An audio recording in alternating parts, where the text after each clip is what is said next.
அஸ்ஸலாமு அலைக்கும் வரஹ்மத்துல்லாஹி வபரகாத்துஹு. அல்ஹம்துலில்லாஹி ரப்பில் ஆலமீன். இன்ஷா அல்லாஹ் நம்ம இன்றைக்கி பதிவில் அல்லாஹ்வுடைய தூதரான நபிகள் நாயகம் ஸல்லல்லாஹு அலைஹி வஸல்லம் அவங்க சொல்கிறாங்க, 2 நேரங்களில் கேட்கக்கூடிய துவாக்கள் மறுக்கப்படாமல் ஏற்றுக்கொள்ளப்படக்கூடியதாக இருக்குது.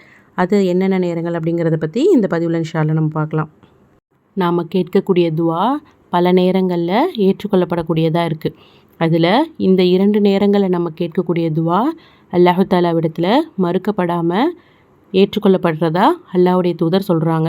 அது என்ன நேரம்னு பார்த்திங்கன்னா, தொழுகைக்காக பாங்கு சொல்லும்போது கேட்கக்கூடிய துவாவாக இருக்குது. அதாவது தொழுகைக்காக அழைக்கக்கூடிய நேரத்தில் நம்ம துவா செஞ்சோம் அப்படின்னா அது அல்லாஹு தாலாவிடத்தில் மறுக்கப்படாமல் ஏற்றுக்கொள்ளப்படக்கூடியதாக இருக்குது. அதுக்கு அடுத்தபடியாக பார்த்திங்கன்னா, மழை பொழியும் சமயத்தில் கேட்கக்கூடிய துவாவாக இருக்குது. அதாவது மழையானது அல்லாஹ்வுடைய ரஹ்மத்தாக இருக்குது. அந்த நேரத்தில் நம்ம கேட்கக்கூடிய துவாவும் மறுக்காமல் ஏற்றுக்கொள்ளக்கூடியதாக இருக்குது. இன்ஷா அல்லாஹ் நாமளும் அந்த நேரங்களில் அதிகமாக துவா செஞ்சு அல்லாஹ்வுடைய பொருத்தத்தை பெற்று வாழக்கூடிய அடியார்களாக அல்லாஹ் நாம் அனைவரையும் ஆக்குவானாக. ஆமீன்.